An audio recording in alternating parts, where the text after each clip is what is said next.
Жана 24 деген ошибка таблода жанып турган кезде под номерник жанбай тур дедим. Соны көрсөтүп берейин. Мына азыр бир жагы жанып тур, сол жагы, оң жагы жанбай тур. Осылай bir лампочка жанбай калган кезде немесе орнуна диодовый лампочка салган кезде 24 деген ошибка жанат. Бул лампочканы ауыстыруу үчүн осындай жинишке отвертка керек болот. Мынаны жанына тыгасыздар. Сосын төменге карай кайырган кезде плафон сыртындагы корпусу менен бирге төменге түшөт. Мына штекерди агытып, орнуна лампочкасын саласыздар, жанасын. Т10 деген формат. Кайтадан орнуна итерип кое коесуздар.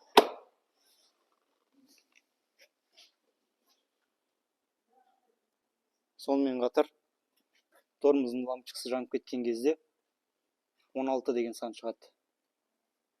Мына артка бергенде жанатын задний ходдун лампочкасы жанып кеткенде 23 деген жанат. Сол аркылуу ар бир лампочканын жумуш істеп истемей турганын билип отурууга болот. Эгер дальний ближний жанып кетсе, онда 18-20 деген ошибкалар чыгат.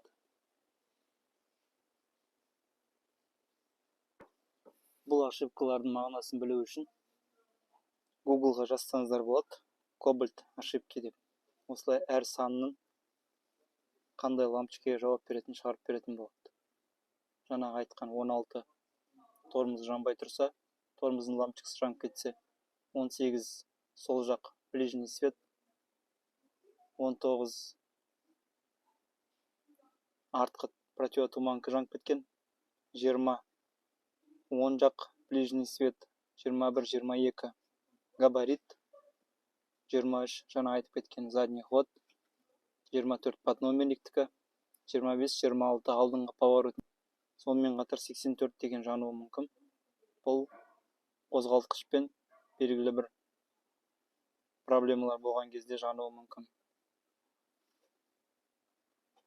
Сонымен катар 4 дегенде ошибка жануу мүмкүн. 4 болса, бул дейтин автокөлүктүн кызыган кезде жанат көбүнесе. Кондиционер өчүп калат, яғни температура жогору көтөрүлгөндүктөн. Сону көрсөтөтүн болот. Сонымен катар 128-де жана айттым, капот ачык турган кезде жанат. 174 деген жануу мүмкүн. 174 деген аккумулятор отурган кезде жанат.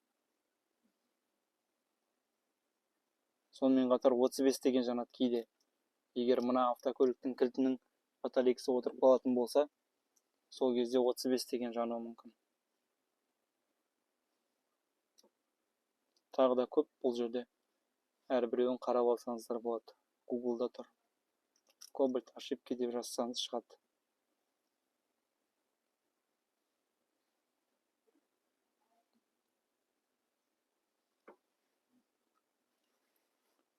Бул ошибкаларды жана гитараны басуу аркылуу алып тастауга болот. Сонымен катар бул көлүктө арткы терезени және эки жак боковой айнаны жылытуу жүйөсү бар. Көбүнесе осы эки боковой айнаны жылытууду калай косатын билмей жатат. Ол үчүн автокөлүк от алып турган кезде мына арткы терезени жылытуу батырмасын бассаңыздар болот. Сол кезде арткы терезе және эки жак айна бирге кызатын болот.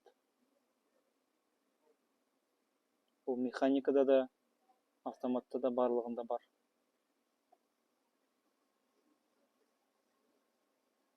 Кондиционерди косуу үчүн мына кардын сүрөтү турган батырманы басасыз. Эгер 22-жылга дейинки Cobalt болса, онда мына жерде бөлек батырма турат. Сону басып косасыздар. Бул да карапайым нерсе, бирок энди алып жаткан кишилер билмеуи мүмкүн.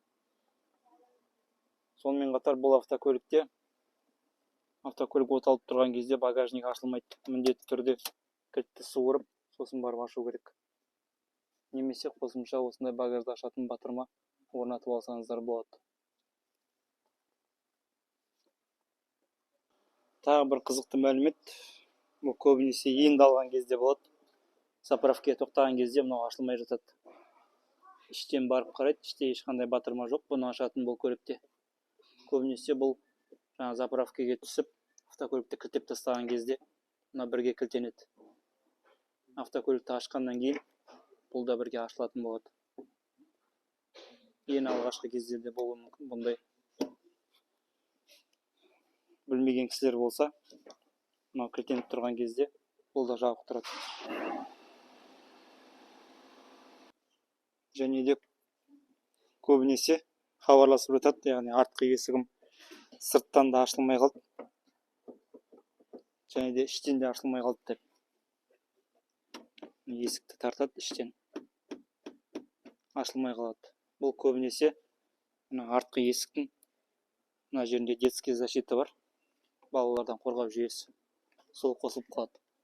Сол кезде іштен де сырттан да ашылмай қалады. Кейде тек қана сырттан да ашылмай қалады. Ол кезде мына батырма басылып қалуы мүмкін. Сол кезде автокөліктің есіктері сырттан ашылмайды. Бұны басқаннан кейін есіктер сырттан ашылады. Бірақ егер балалардан қорғау жүйесі қосылып тұрса, іштен ашылмайды.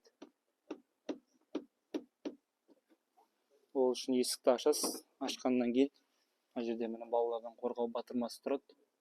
Қазір кілттеніп тұр. Осыны ашсаңыздар, іштен де сырттан да ашылатын болады.